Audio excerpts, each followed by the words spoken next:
बंधु माने आजिर एही भिडियोटी मेष राशि व्यक्ति विशेष मानक पई बहुत गुरुत्वपूर्ण अटे। तो आपणकर जदि मेष राशि होइथाय तेबे भिडियोटी को स्किप न करी शेष पर्यंत निश्चय देखंतु। बंधु माने 29 मार्च को एक विराट बड़ महासंयोग हेबाकु जाउछि। आमर 29 मार्च को वर्षर प्रथम सूर्य पराग लागिबाकु जाउछि एवं एही 29 मार्च को शनिदेव मध्य निजर राशि परिवर्तन करिबाकु जाउछंती। शनिदेव कुंभ राशि मीन राशि को प्रवेश करिबाकु जाउछंती। तो बंधु माने शनिदेव 2.5 वर्षरे थरे निजर राशि परिवर्तन करिथांती। तेबे एही दिन अमावास्या पड़ुछि, शनिवार पड़ुछि एवं एही दिन ही शनिदेव निजर राशि परिवर्तन करुछंती एवं एही दिन सूर्य पराग मध्य लागिबाकु जाउछि। तेबे एही सूर्य परागटी आमर भारत रे दृश्यमान नहेले मध्य 12टी जाक राशि उपरे एहार प्रभाव निश्चित भावरे रहिबो। तो बंधु माने ए सबुर प्रभाव रे आपणक जीवन रे एही 29 मार्च परे केउ सबु परिवर्तन हेबो से विषय रे आजिर एही वीडियो रे आमे माने विस्तार भावरे जानिबा। तो आपणकर जदि मेष राशि होइथाय तो वीडियोटी को स्किप न करी आपण शेष पर्यंत निश्चय देखंतु एवं वीडियोटी को लाइक करी चैनल टी को सब्सक्राइब करि दियंतु। कमेंट बॉक्स रे भक्ति एवं श्रद्धार सहित जय शनिदेव निश्चय लिखंतु। तो आजिर एही वीडियो रे आमे माने आलोचना करिबा जे शनिदेवंकर एही महापरिवर्तन मेष राशि व्यक्ति विशेष मानक उपरे किभଳି प्रभाव पकाइबो। कारण शनिदेवंकर एही महापरिवर्तन फल रे 29 मार्च ठारू आपणक राशि रे शनि 7.5 आरंभ हेबाकु जाउछि। शनि 7.5 प्रथम चरण आरंभ हेबाकु जाउछि। तेबे एही जो 2.5 वर्ष आपण मानक पई किपरि रहिबो से विषय रे आजिर एही वीडियो रे आमे माने विस्तार भाबरे आलोचना करिबा। तेबे बंधु माने आजिर एही कार्यक्रमटी जन्म राशि एवं चंद्र राशि उपरे आधारित अटे।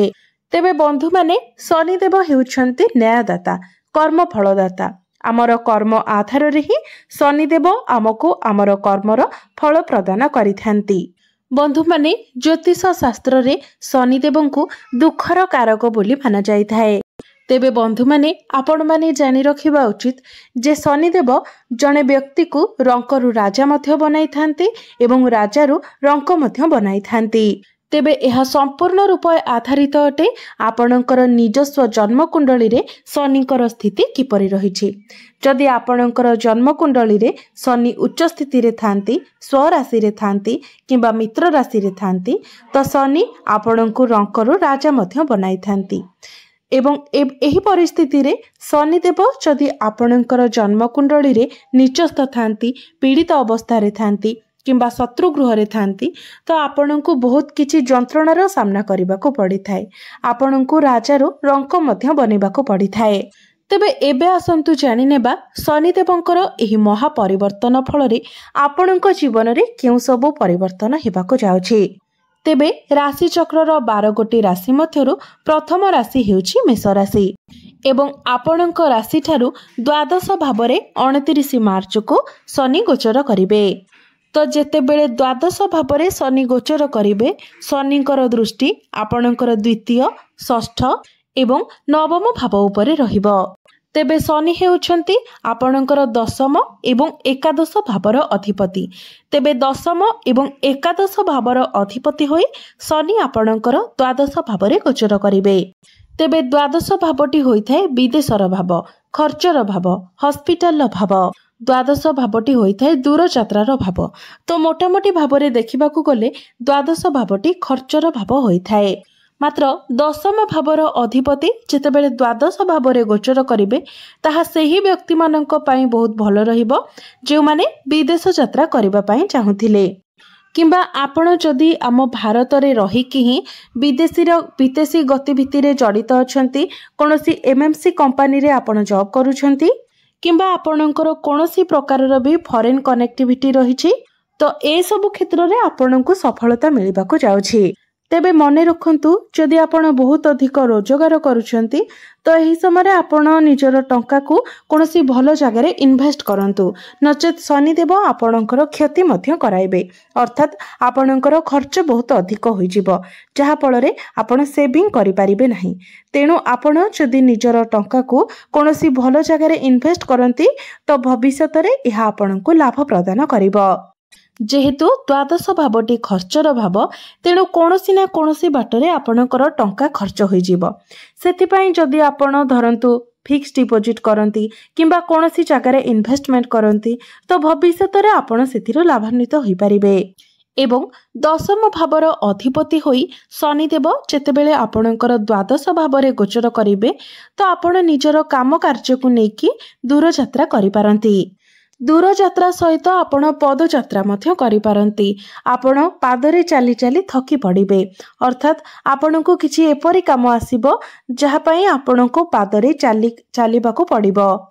तेबे मोटामोटी भावरे कहिबाकू गले आपणको उपरे कार्यभार अधिक रहिबो तो आपण को पई भलो हेबो जे आपण आलस्य को परित्याग करी जेते पारिबे कर्म तत्पर हुंतु कारण शनि हेउचंती कर्मकारक ग्रह। तो आपण निजर कर्म गुडी को जेते सठिक भावरे करिवे जेते मनोयोग देई करिवे शनिदेव आपणको सेते अधिक शुभ फल प्रदान करिवे। मात्र जदि आपण निजर काम को ठकिबे आलस्यर शिकार हेबे तो आपणको शनिदेवंकर कोपर शिकार हेबाकू पड़िबो। सेथिपाई एही समय अवधि मध्यरे आपण संपूर्ण रूपरे निजर आलस्य को परित्याग करिबा उचित। तेबे बंधु माने आपण माने गोटे कथा भलो भाबरे मने रखंतु एवं एहा को निजर जीवन रे अवश्य लगांतु। देखंतु एही शनि 7.5 मध्यरे आपण जेते दुखी दरिद्र व्यक्ति मानकु असहाय व्यक्ति मानकु सहाय्य करिवे सेमानकु भलो पाइबे आपणकु शनि देवंकर सेते अधिक कृपा प्राप्ति हेबो। तो आपण निज सामर्थ्य अनुसार एही शनि 7.5 मध्यरे असहाय व्यक्ति मानकु सहाय्य करंतु सेमानकु किछि दान धर्म करंतु एवं जेते पारिबे अहंकार ठारू दूरेई रहंतु। संपूर्ण भावरे निज भितरु अहंकार गर्व को दूरेई रखंतु। शांत एवं नम्र रहंतु। जेते पारिबे समस्तंको आपण भलो व्यवहार देखंतु। निज भितरे शालीनता को रक्षा करंतु कारण अहंकार ही विनाशर कारण होइथाय। तो आपण जेते पारिबे शांत नम्र रहिबे तो आपणको शनि देवंकर कृपा प्राप्ति हेबो एवं शनि 7.5 मध्यरे मध्य आपणको अनेक किछि सफलता मिलिबो। एहा सहित शनिदेव जेतेबेले आपणकर द्वादश भावरे गोचर करिवे तो से आपणको टिके एक्स्ट्रा पॉजिटिव बनाई देबे अर्थात छोट छोट कथारे ही आपण बहुत अधिक सीरियस होई जिवे। निजर प्रेम जीवन को नहीं आपण अधिक चिंता करबा को लागिबे। तेबे आपण निजर जन्म कुंडली रे जदि देखंती जे शनिदेव उच्च स्थिति रे अछंती स्वराशि रे अछंती तो एही शनि 7.5 आरंभ होबा क्षणी आपण निजर काम कार्य रे बहुत अधिक पॉजिटिव परिवर्तन देखिबा को पाइबे। आपण जदि बिजनेस करूछंती तो सेथिरे आपणकर प्रॉफिट हेबा को लागिबो। आपणकर फाइनेंशियल ग्रोथ हेबा को लागिबो। रेस्पॉन्सिबिलिटी तो बढ़िबो। आपणकर चिंता बढ़िबो। आपणको उपरे कार्यभार बढ़िबो। आपणको अधिक भागदौड़ करबा को पड़िबो। मात्र एही समय आपण रंकरु राजा मध्य बनि जिवे कारण परिश्रम द्वारा ही जणे मनीष ऊपर को उठी थाए। मात्र सेटा केवल सेतेबेले होई थाए जेतेबेले आपणको कुंडली रे शनि उच्च स्थिति रे थांती नचेत आपण परिश्रम कले मध्य आपणको सेतिकिटा फल मिलिबो नाही जदि आपणको कुंडली रे शनि नीचस्थ थांती। जदि आपणको कुंडली रे शनि नीचस्थ थांती तो एही शनि 7.5 मध्यरे आपणकर पारिवारिक अशांति देखा देबो। स्वास्थ्य रे मध्य अवनति देखा देबो। तेबे शनिकर दृष्टि जेहेतु आपणकर द्वितीय भाव उपरे रहिबो तो आपणको निज बाणी उपरे नियंत्रण रक्षा करिवार अछि। विशेष करी आपणकर परिवार रे आपणकर प्रेम जीवन रे आपणकर कार्यस्थल रे किंबा आपण जदि निजे बिजनेस करूछंती तो से सब प्रत्येक क्षेत्र रे आपण जेतेबेले कहा सहित कथावार्ता करूछंती तो भाबी चित्ती कथावार्ता करंतु एवं निजर कथारे आपण नियंत्रण रखंतु कारण एही समय आपणकर कथा द्वारा ही आपणकर आपणकर मित्र मध्य आपणकर शत्रु रे परिणत होई जाय पारंती। तेणु आपण कथा कहिला बेले सब बेले सतर्क रहंतु। ଏହା ବ୍ୟତୀତ ଶନିଙ୍କର ଦୃଷ୍ଟି ଆପଣଙ୍କର ଷଷ୍ଠ ଭାବ ଉପରେ ରହିବ। ତ ଷଷ୍ଠ ଭାବଟି ହୋଇଥାଏ ରୋଗ, ଋଣ ଏବଂ ଶତ୍ରୁର ଭାବ। ତେବେ ଆପଣଙ୍କର କାର୍ଯ୍ୟକ୍ଷେତ୍ରରେ ଆପଣଙ୍କର ଶତ୍ରୁ ତ ବନିବେ, ମାତ୍ର ଆପଣଙ୍କର ଶତ୍ରୁମାନଙ୍କର ମଧ୍ୟ ନାଶ ହେବ। କାର୍ଯ୍ୟକ୍ଷେତ୍ରରେ ଆପଣଙ୍କ ବିରୁଦ୍ଧରେ ପଲିଟିକ୍ସ ହେବ, ମାତ୍ର ସେସବୁକୁ ଧ୍ୟାନ ନ ଦେଇ ଆପଣ ନିଜର କାର୍ଯ୍ୟରେ ଫୋକସ୍ କରିବା ଉଚିତ। ଏବଂ 29 ମାର୍ଚ୍ଚ ପରେ ଶନିଙ୍କର ରାଶି ପରିବର୍ତ୍ତନ ପରେ ଯଦି ଆପଣ କିଛି ଲୋନ୍ ନେଉଛନ୍ତି, ଋଣ କରଜ କରୁଛନ୍ତି, ତ ବହୁତ ଭାବିଚିନ୍ତି ଆପଣ ସେସବୁ କରନ୍ତୁ। ଆପଣ ଯଦି କାହାକୁ ଟଙ୍କା ଦେଉଛନ୍ତି କିମ୍ବା କାହାଠାରୁ ଟଙ୍କା ନେଉଛନ୍ତି ତ ତରବରିଆ ଭାବରେ ଏମିତି କିଛି କରନ୍ତୁ ନାହିଁ।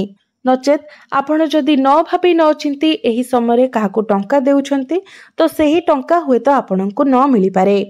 ଏହାପରେ ଶନିଙ୍କର ଦୃଷ୍ଟି ଆପଣଙ୍କର ନବମ ଭାବ ଉପରେ ମଧ୍ୟ ରହିବ। ତ ଯଦି ଆପଣ ଇମ୍ପୋର୍ଟ ଏକ୍ସପୋର୍ଟର କାର୍ଯ୍ୟ କରୁଛନ୍ତି, ଟ୍ରାଭେଲିଂର କାର୍ଯ୍ୟ କରୁଛନ୍ତି, ପେଟ୍ରୋଲିୟମର କାର୍ଯ୍ୟ କରୁଛନ୍ତି, ଅଏଲର କାମ କରୁଛନ୍ତି, ଗ୍ୟାସର କାର୍ଯ୍ୟ କରୁଛନ୍ତି, ମ୍ୟାନୁଫ୍ୟାକ୍ଚରିଂର କାର୍ଯ୍ୟ କରୁଛନ୍ତି କିମ୍ବା ଲୁହା ଜାତୀୟ କାର୍ଯ୍ୟ କରୁଛନ୍ତି, ତ ଏସବୁ କାମରେ ଆପଣଙ୍କୁ ଟିକେ ଅଧିକ ପ୍ରେସର ନେବାକୁ ହେବ। କାମଗୁଡ଼ିକୁ ଆପଣଙ୍କୁ ଠିକ୍ ଭାବରେ କରିବାକୁ ହେବ। କାରଣ ଯଦି ଏସବୁ କାମରେ ଆପଣ ଟିକେ ଅଧିକ ପ୍ରେସର ନିଅନ୍ତି ତ ଏସବୁରେ ଆପଣଙ୍କୁ ବହୁତ ଅଧିକ ଲାଭ ପ୍ରାପ୍ତି ହେବ। ମାତ୍ର ଏସବୁରେ ଆପଣଙ୍କୁ ଆପଣଙ୍କର ମାଇଣ୍ଡ ସେଟ୍ କରିବାକୁ ପଡ଼ିବ। ଅନ୍ୟମନସ୍କ ନ ହୋଇ ମାଇଣ୍ଡକୁ ଡାଇଭର୍ଟ ନ କରି ନିଜ କାମ ଉପରେ ଆପଣଙ୍କୁ ଫୋକସ୍ କରିବାକୁ ପଡ଼ିବ। କିମ୍ବା ଆପଣ ଯଦି IT, ଟେକ୍ନିକାଲ, ଇଞ୍ଜିନିୟରିଂ ଏସବୁ କ୍ଷେତ୍ରରେ ଅଛନ୍ତି ତ ଆପଣଙ୍କ ପାଖକୁ ଅଧିକ ଟାର୍ଗେଟ ଆସିବ। କାମର ପ୍ରେସର ଆପଣଙ୍କ ଉପରେ ରହିବ, ଅଧିକ ବର୍ଡନ ରହିବ, ମାତ୍ର ଏସବୁ କାମରେ ଆପଣଙ୍କୁ ଫାଇଦା ମଧ୍ୟ ମିଳିବ। ତ ଶନି 7.5 ମଧ୍ୟରେ ଆପଣଙ୍କୁ ଏହି କଥାର ବିଶେଷ ଧ୍ୟାନ ରଖିବାର ଅଛି ଯେ ଯେତେ ପାରିବେ ଓଭର ଥିଙ୍କିଂ ଠାରୁ ଦୂରେଇ ରୁହନ୍ତୁ। କାରଣ ନିଶ୍ଚିତ ଭାବରେ ଆପଣଙ୍କର ଓଭର ଥିଙ୍କିଂ ଆସିବ, ମାତ୍ର ଆପଣଙ୍କୁ ସବୁବେଳେ ଆପଣଙ୍କର ମାଇଣ୍ଡକୁ ଫୋକସ୍ କରିବାକୁ ପଡ଼ିବ। ବହୁତ ଅଧିକ ଷ୍ଟ୍ରେସ୍ ଆପଣ ନିଅନ୍ତୁ ନାହିଁ। ଆପଣଙ୍କ ପାଖକୁ ଯାହା ବି ସବୁ କାମ ଆସୁଛି ଆପଣ ଶାନ୍ତ ଭାବରେ ସେସବୁ କରିବାକୁ ଚେଷ୍ଟା କରନ୍ତୁ।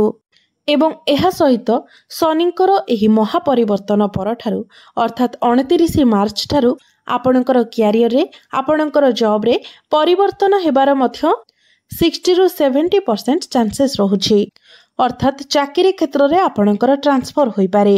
ତ ଯେଉଁମାନେ ଟ୍ରାନ୍ସଫରର ଅପେକ୍ଷାରେ ଥିଲେ, ଟ୍ରାନ୍ସଫର କରିବାକୁ ଚାହୁଁଥିଲେ, ସେମାନଙ୍କ ପାଇଁ ସମୟ ସାଥ ଦେବ। ଏହା ସହିତ ଯଦି ଆପଣ ନିଜର ଜବ୍ ଚେଞ୍ଜ କରିବାକୁ ଚାହୁଁଥିଲେ ତ ସେଥିପାଇଁ ମଧ୍ୟ ସମୟ ଆପଣଙ୍କର ସାଥ ଦେବ।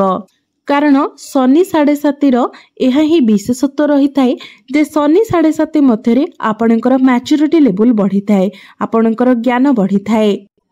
ଏହି ସମୟରେ ଆପଣ ବହୁତ କିଛି ଶିଖିବାକୁ ପାଇଥାନ୍ତି ଏବଂ ଏହି ଶନି 7.5 ମଧ୍ୟରେ ଆପଣ ଜାଣିପାରିବେ ଯେ ବାସ୍ତବରେ ଆପଣଙ୍କର ନିଜର କିଏ ଏବଂ ପର କିଏ, ଆପଣଙ୍କର ଶତ୍ରୁ କିଏ ଏବଂ ଆପଣଙ୍କର ମିତ୍ର କିଏ। ତେବେ ଆଉ ଗୋଟିଏ କଥା ମନେ ରଖନ୍ତୁ, ଏହି ସମୟରେ ଆପଣ ଯାହା ବି କାମ କରୁଛନ୍ତି ବହୁତ ଧୈର୍ଯ୍ୟର ସହିତ ସେହି କାମ ଗୁଡ଼ିକୁ ଆପଣଙ୍କୁ କରିବାକୁ ହେବ। ତେବେ ଏବେ ଆସନ୍ତୁ ଜାଣିନେବା କିଛି ପ୍ରତିକାର ବିଷୟରେ, ଯେଉଁ ପ୍ରତିକାର ଗୁଡ଼ିକ କରିବା ଦ୍ୱାରା ସମସ୍ତ ଅଶୁଭତ୍ୱ ଗୁଡ଼ିକ ଖଣ୍ଡନ ହୋଇ ଆପଣଙ୍କୁ ଶୁଭତ୍ୱ ପ୍ରାପ୍ତି ହୋଇପାରିବ, ଶନିଦେବଙ୍କର କୃପା ପ୍ରାପ୍ତି ହୋଇପାରିବ ଏବଂ ଶନିଙ୍କର ଦୁଷ୍ପ୍ରଭାବ ମଧ୍ୟ ଆପଣଙ୍କ ଉପରୁ କମ୍ ହୋଇପାରିବ। ତେବେ ସେଥିପାଇଁ ପ୍ରତ୍ୟେକ ଦିନ ଆପଣ ଶନିଙ୍କର ବୀଜ ମନ୍ତ୍ର 108 ଥର ଜପ କରନ୍ତୁ। ଏବଂ ଯଦି ଆପଣଙ୍କ କୁଣ୍ଡଳୀରେ ଶନି ଖରାପ ସ୍ଥିତିରେ ଅଛନ୍ତି ତ ପ୍ରତ୍ୟେକ ଶନିବାର ଦିନ ଆପଣ କିଛି କଳା ବସ୍ତୁର ଦାନ କରନ୍ତୁ ଏବଂ ପ୍ରତ୍ୟେକ ଦିନ ଆପଣ ଶନିଙ୍କର ପ୍ରାର୍ଥନା ମନ୍ତ୍ର ମଧ୍ୟ କରନ୍ତୁ ଏବଂ ପ୍ରତ୍ୟେକ ଦିନ ଆପଣ ହନୁମାନ ଚାଳିଶାର ପାଠ କରନ୍ତୁ ଏବଂ ପ୍ରତ୍ୟେକ ଦିନ ଓମ୍ ନମଃ ଶିବାୟ ମନ୍ତ୍ର ମଧ୍ୟ 108 ଥର ଜପ କରନ୍ତୁ। ନିଶ୍ଚିତ ଭାବରେ ଆପଣଙ୍କ ଉପରୁ ଶନିଙ୍କର ଦୁଷ୍ପ୍ରଭାବ କମ୍ ହେବ। ତେବେ ବନ୍ଧୁମାନେ, ଆପଣଙ୍କର ଜୀବନ ମଙ୍ଗଳମୟ ହେଉ, ଏହା ହିଁ ଈଶ୍ୱରଙ୍କ ନିକଟରେ ମୋର ପ୍ରାର୍ଥନା। ଧନ୍ୟବାଦ।